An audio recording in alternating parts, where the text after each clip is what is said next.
Hi all and welcome to my new YouTube channel about mastering Agile. Although I have so many knowledge to share with you, 20 years of knowledge, 3 books that I wrote about these topics and quality, I really think that I want to start with the basics and talk about the core values of the Agile Manifesto, which I think is very important topic as it lays the foundation for us to understand how these values are reflecting and influence the daily work regardless to the Agile framework we are using in our business. What I mean by that, as a consultant, I see it so many times that businesses or organizations are inviting me to help with broking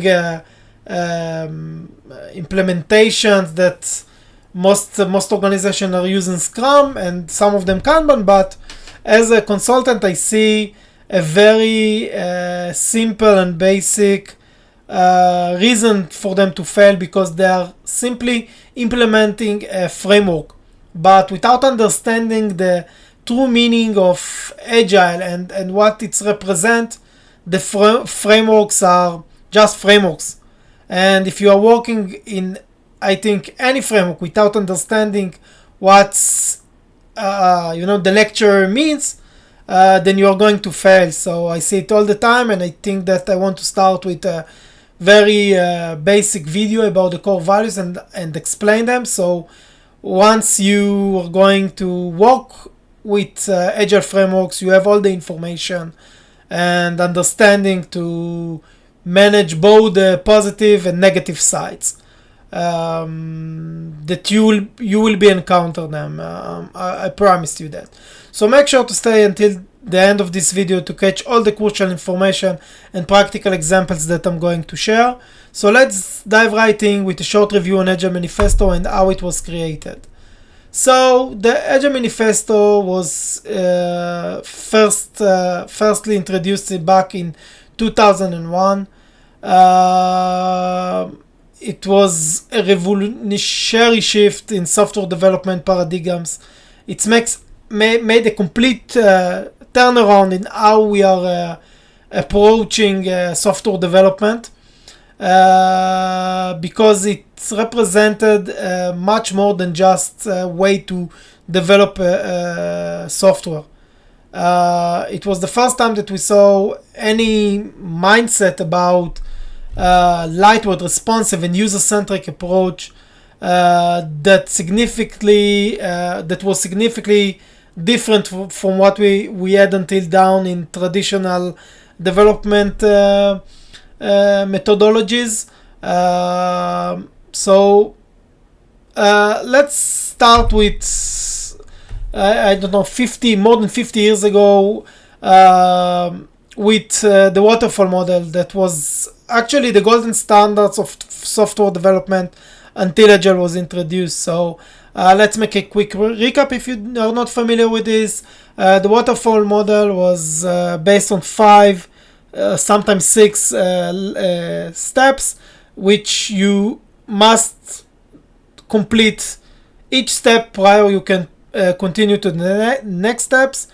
So the first was requirements, design, coding, testing, and afterwards deploy and maintenance. In my 20 years in the industry, I was involved in waterfall projects that took weeks, months, and the largest was, I think, something like a year and a half. So this, I think, makes sense why now in the current market, software industry market, and not just that, because Agile is part of many industries. I think that you can understand why the waterfall model cannot live in the world today, because now we want to deliver software very fast, and the competition is so fierce that you simply don't have time to introduce software after weeks and months. Customers want the software now, and if you cannot deliver it with good quality, you cannot be part of the industry. Simple as that. Say that you still see companies that use waterfall model, but it most likely will be banking or military or government industries. So you can still see waterfall development projects, but the most of the industries are now using agile frameworks and which allows them to be competitive. So after the waterfall model, we see back in 95, 91, 95, the Scrum model that was first introduced by Jeff Sutherland and Ken Schwaber. This is actually a very interesting topic because Scrum which is an agile framework, a way to implement the agile mindset and values, was introduced before the Agile Manifest was emerged. So it's a very nice thing to know that Scrum was introduced prior Agile. So just for you to know. And as said, back in 2001, the Agile Manifesto was introduced. But what does it mean, Agile Manifesto? So the Agile Manifesto, if we want to make it clear, short, contain four core values, which emphasize individuals and interactions, working software, customer collaboration, and responding to change, which we are going to review in very light and informative approach in the next slides. And the guiding principles, 12 guiding principles, which aim at fostering sustainable and efficient workflows for development teams, which I will cover in the next video of this series,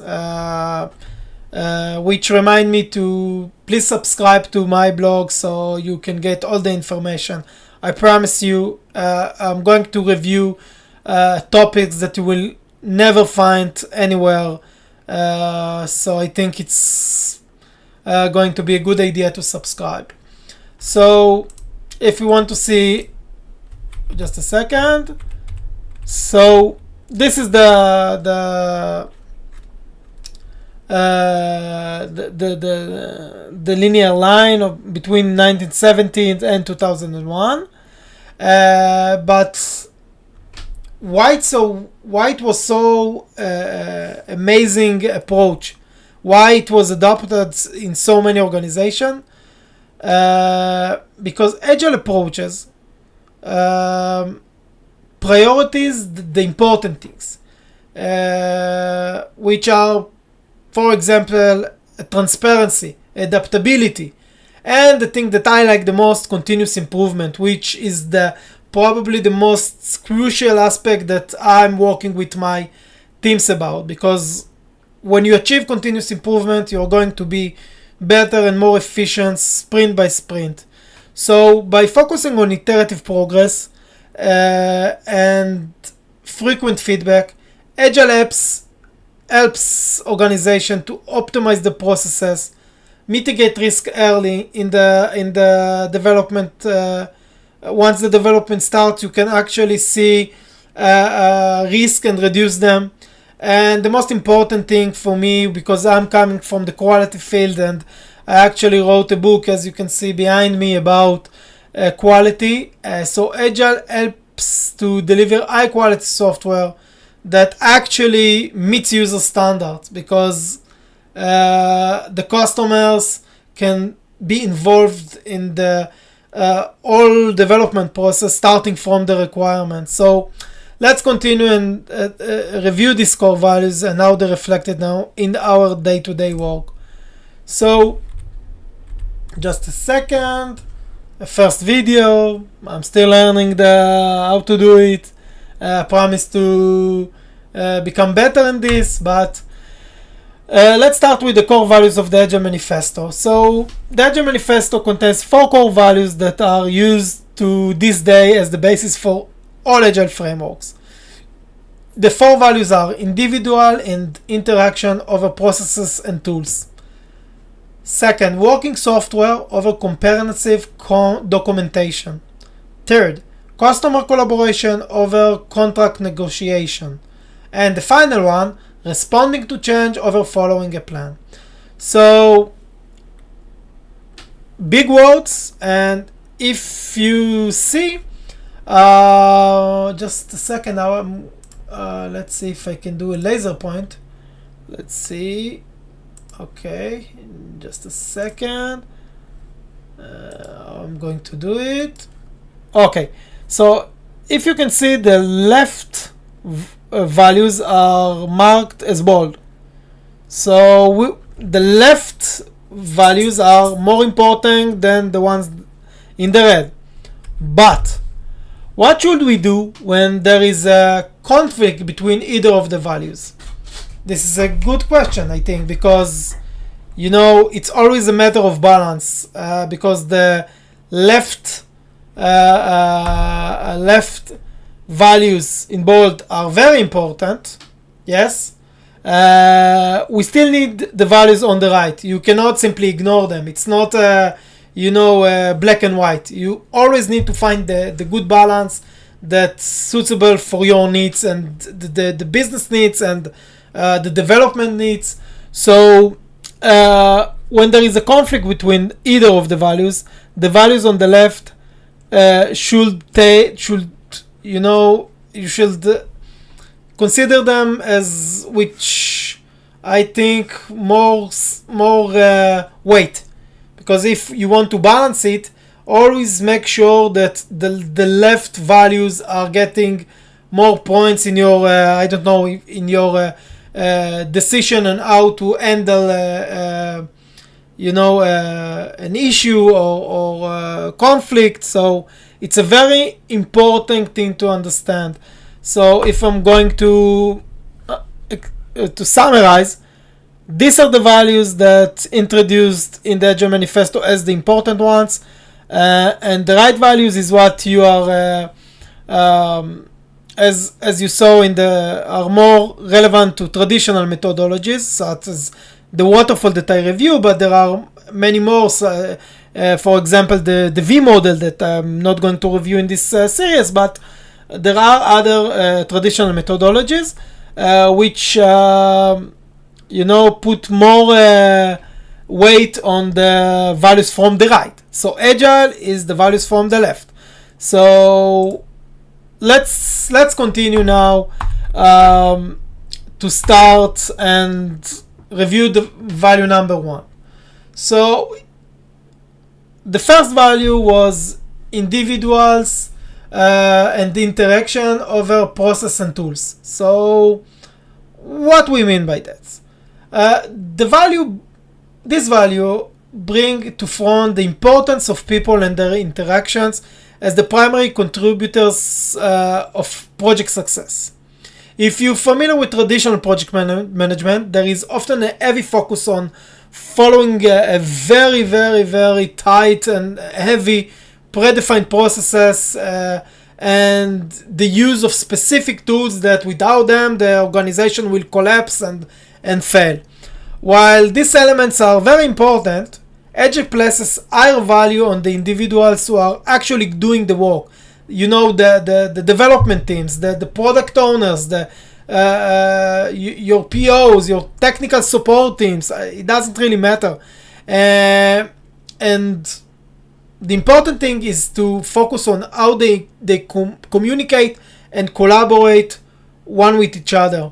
So why it's so important? So let's review a few points that I gathered doing this. So the first thing is the flexibility and adaptability, which people are more adaptable than processes. So I don't know if you were, I made my career in both startups and very, very, very large enterprises, and it's a completely different thing.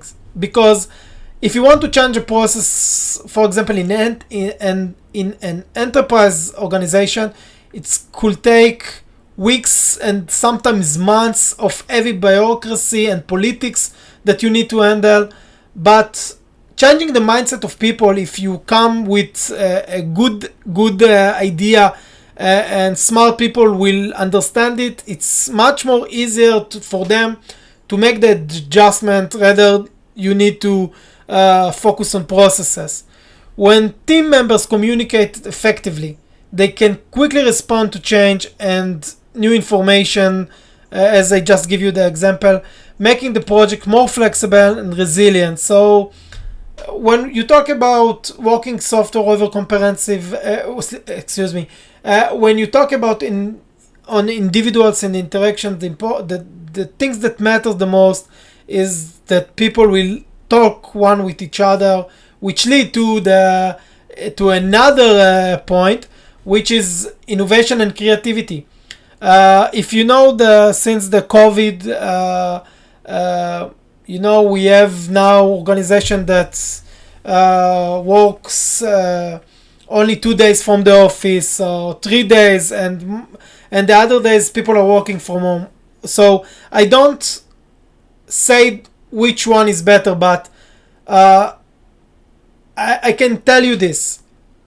I had at least 5 different organizations that want to return the employees to the office for at least 2 days or 3 days, just because they thought that without the people talking one with each other, face to face, all conversation and more, the organization is actually losing the innovate and creativity that was part of their business prior to the COVID. So interaction among team members, it's easy to say, foster a collaborative environment where new ideas can be freely exchanged, which as a result lead to innovation and of course creative problem solving, which are essential for the success of the project. So I think it's a very, for me, I like to come to the office.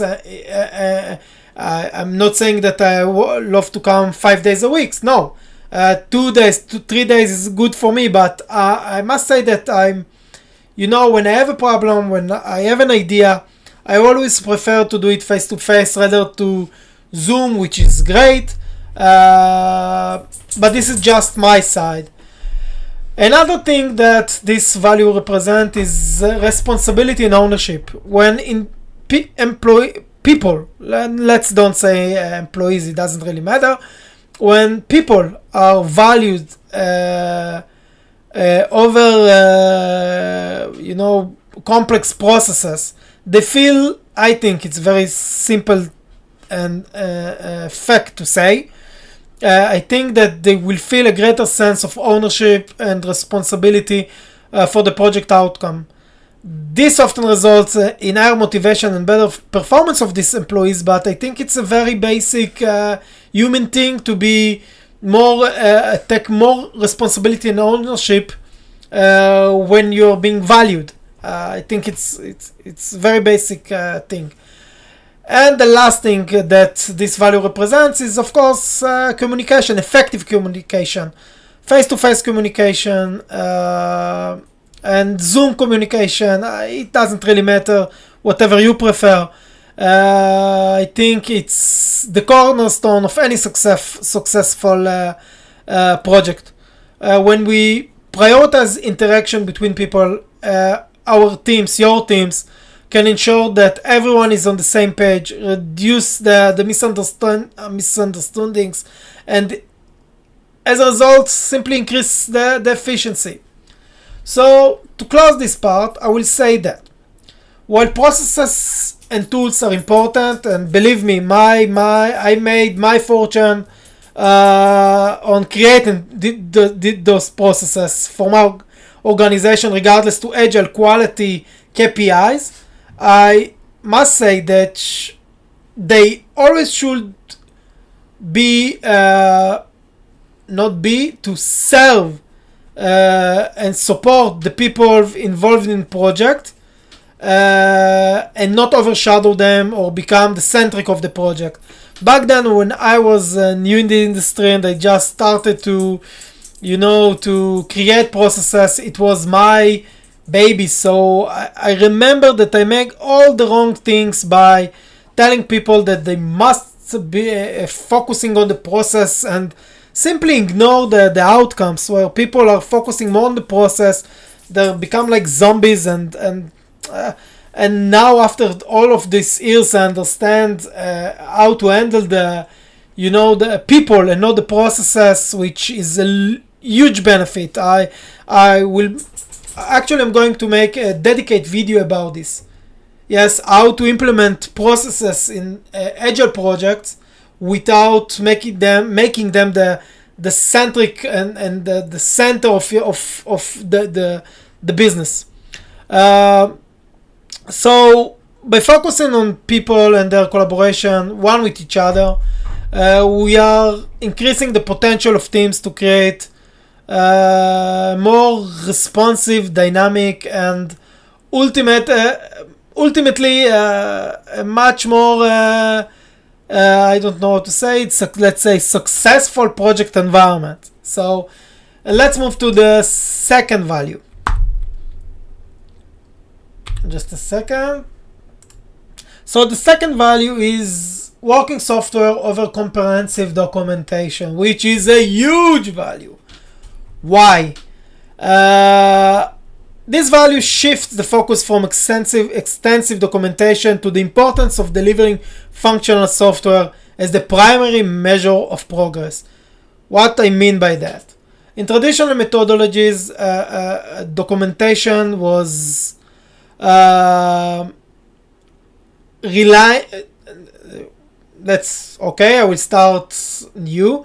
Traditional software development, such as waterfall model as an example, are based heavily on detailed documentation related to each phase of the development. For example, LLDs in the requirements gathering and design phases.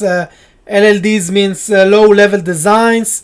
SRS in the requirements project, software requirement specifications.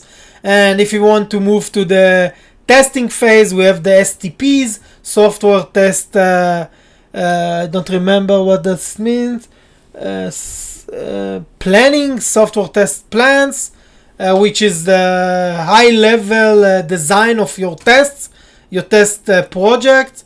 STDs for the software test design, the actual test flows, and the STRs.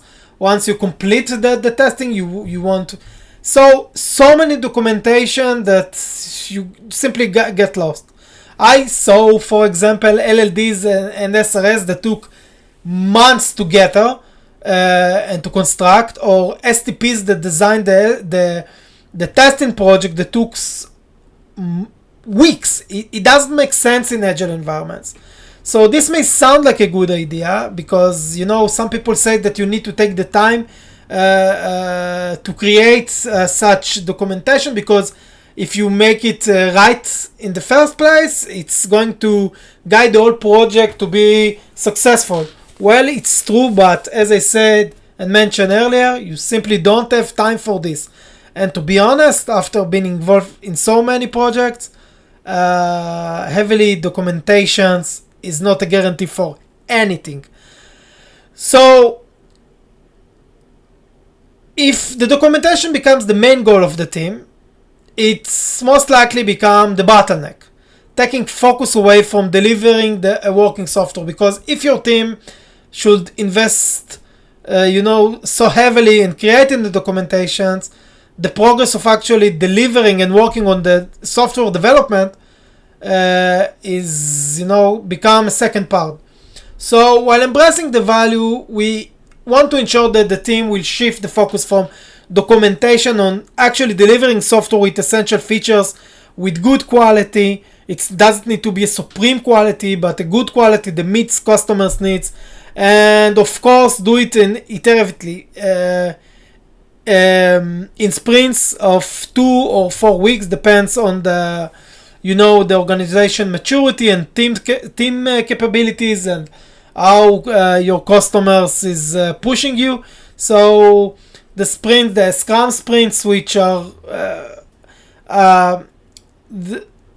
are between 2 or 4 weeks of development, which enabling feedback from customers and other relevant stakeholders very early in the development process.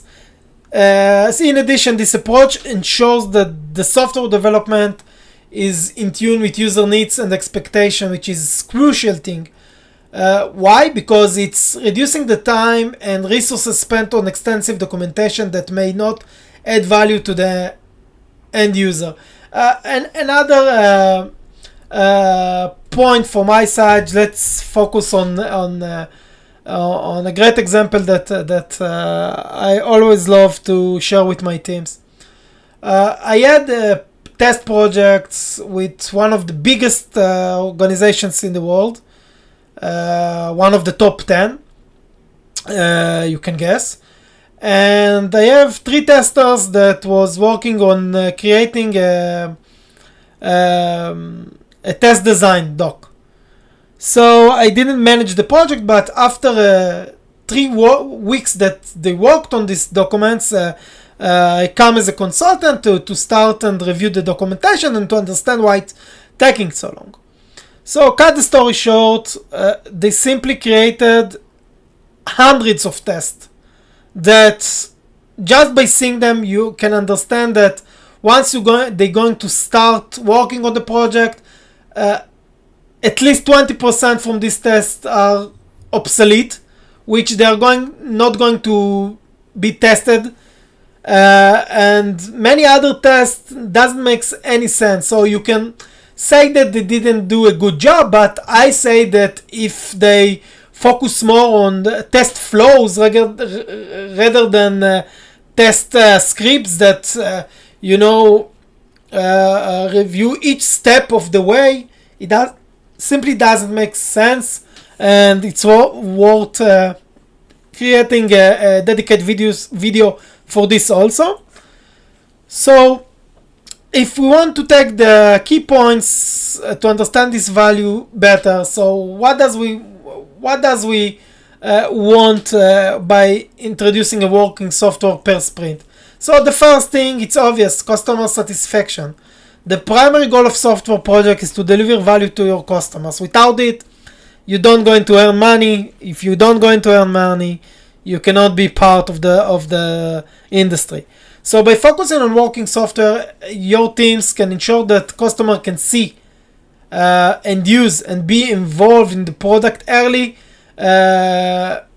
which generate continuous feedback, which helps to refine and improving the final results. Speed. Comprehensive documentation, as I said, can be time consuming and may slow down the development process. So once you adopt Agile and the mindset of Agile, we encourage our teams to create just enough documentation to support development and use the save time to build and deliver functions software more quickly. This is simply as I mentioned before. In my teams, I don't like a very comprehensive test documentation. I use flows and very large automation frameworks and exploratory testing and risk-based testing, which are much more light and effective approach for testing software, in my opinion. So another thing is adaptability. Software requirements often change, which I just give you in this example. You can start to do a project, but after let's say few sprints, the customers understand that what he asked at the beginning is not what he actually needs. So requirements are changing. So there is no need to create all the documentation up front, because if things are changed, you need to be adaptable and to adjust your testing and design and development process as well. And the final thing which I like the most is continuous improvement. Once the teams get the rhythm and deliver software frequently, you will get the feedback from your customers, and you can adjust your work based on that, which is a crucial thing, because if you can improve your teams, your processes, and in the final outcome, which is the product is better from sprint to sprint, it's a win-win situation. So if you want to close this value and move to the next one, I will say that documentation is very important, but it should never overshadow the primary goal of your teams of delivering working software. Agile teams strive to find the right balance. It's not an easy thing to do. It's going to take you time. But my rule is that we create documentation that only adds value without impacting our progress. Of course, we have, sometimes we need to create different documentation because we have research tasks that we want to, to create something in Confluence or Jira to share with everyone. But this is never should be your goal. So let's move to the third value, which is customer collaboration over contract negotiation. So in software development, as in other industries, we want to collect customer requirements or expectations as soon as possible, which are used as the baseline for the entire project, and which we can say the development, design, testing, and so on. In traditional software development, these requirements are defined at the beginning of the project, as I mentioned earlier, which in most times are reflecting in a contract signed between the customer and the company. So this may sound great, but what happens if the customer needs to change one of the requirements once he realizes that there is a gap between the original requirements and the current needs, which happens a lot. I never saw a project that was, we had the requirements and we can develop it without something that was changed in the middle. So due to the existing contract between the two parties, each modification in the requirements will result a contract upgrade.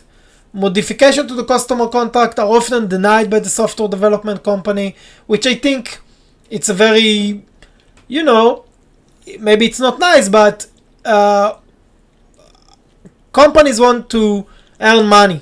And if you change your requirements and you're not Microsoft or Coca-Cola, that you can say your customers go yourself. Let's say you're a startup that want to build the reputations, and you start working with a very large customer and you want to change the requirements. You will never can say to him, you sign the contracts and go yourself. You will need to change it. So in Agile, we also use contracts, but with one major difference. Contracts are usually signed with the purpose of working with the customer. Based on collaborative communication, they allow the customer to modify the requirements, of course with reason. You cannot just change just because you want, but you don't want to, tell the customers that what you signed is what you get. You want to make sure that the customers are getting the products that they can actually can use, which resolve a real problem for them. So in other words, this collaborative approach ensures that the evolving product aligns with customer expectation and that any change in requirements are addressed properly and effectively. Plus, it reflects a shift from the paradigm of contracts to corporation, which fostering a deeper understanding of customer needs and more adaptive development processes. So, if I want to summarize it, I think that the ultimate goal of this value is to deliver value to the customer by focusing on collaborations between the organization and the customer. So let's move to the last, very exciting I must say, the last Value is responding to change over following a plan. Okay. Just a second. Oh, I love this image. So, what does it mean? So, I think you can guess. The Agile Manifesto, as you saw, emphasizes the ability to adapt to change and emerging realities in the project landscape. What does it mean?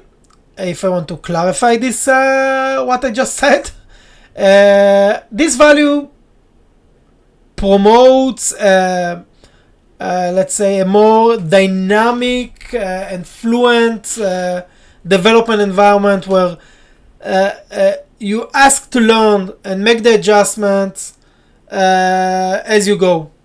Why this is so important? Because it's allowing the business and the development teams to continue and refine the project to meet the evolving needs of the market, customers, and emerging challenges, there are so many challenges, technology shift and knowledge shift and fierce competitions and so many things that you need to take in considerations while working in the software industry. So what does it mean? This value, I can say 4 things about it. The first thing is that we want to embrace change. The Agile mindset is used to encourage us to welcome changes.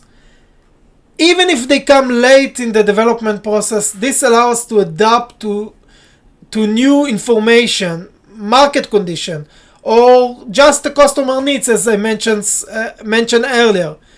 Why it's important? Because it ensures that the final product that the customer will receive is relevant and valuable. By responding to this change, we can better meet the evolving needs of our customers. This customer-centric approach ensures that we are always delivering the most valuable features and improvement first.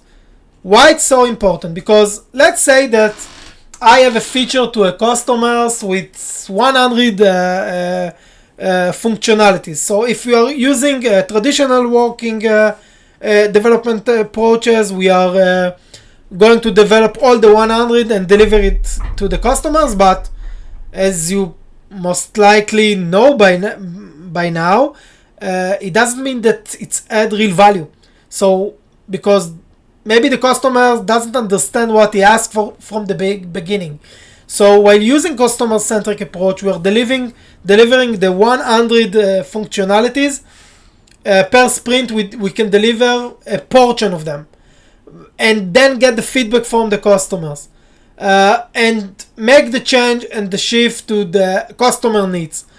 Continuous improvement, I already mentioned this in the previous values, but I still want to talk about this in the context of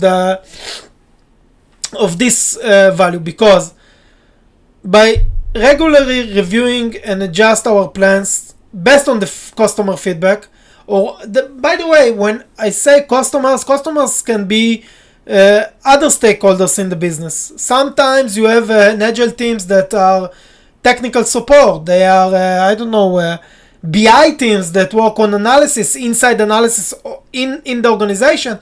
They could be treated as customers as well. So by regularly reviewing and adjusting our plan based on these feedbacks and new insight, we can enhance the quality and effectiveness of our work. This is a very important point to take from this video. Okay?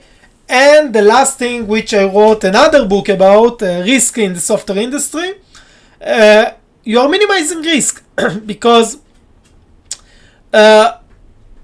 if you can do develop the project by small steps, you can monitor your risk better, you can identify them earlier, and I think that by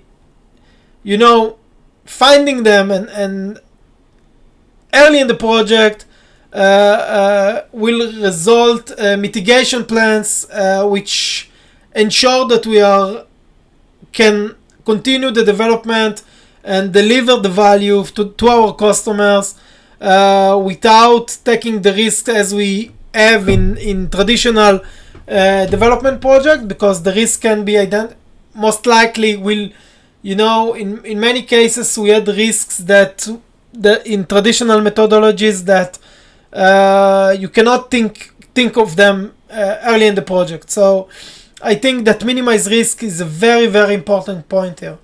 So if you want to wrapping it all up, while having a plan is very important, it should not be so rigid that it prevents us from adapting to change. So I understand you have a plan, but be sure that it's going to be changed, and Agile frameworks are allowing you to make this adjustment as a mindset, but also in the technical side. So that's it, I think. Let's close this session. So the key takeaways that I want you to take here is that individuals' interaction over process and tools, prioritize people and their interaction to drive project success, working software over comprehensive documentation, focus on delivering functional software that meets customer needs, customer collaboration over contract negotiation, foster strong partnership with customers through ongoing collaboration, and the last thing, responding to change over following a plan, embrace flexibility and adaptability to ensure project relevance and success. So thank you for watching and joining me to this to my first video in YouTube in the series of Mastering Agile. I really hope you enjoyed this content, and please don't forget to subscribe, share, and like this video if you like it. Yeah, I think that your support help me and will help me to create more valuable content for you, and I hope to see you in the next video. Bye bye.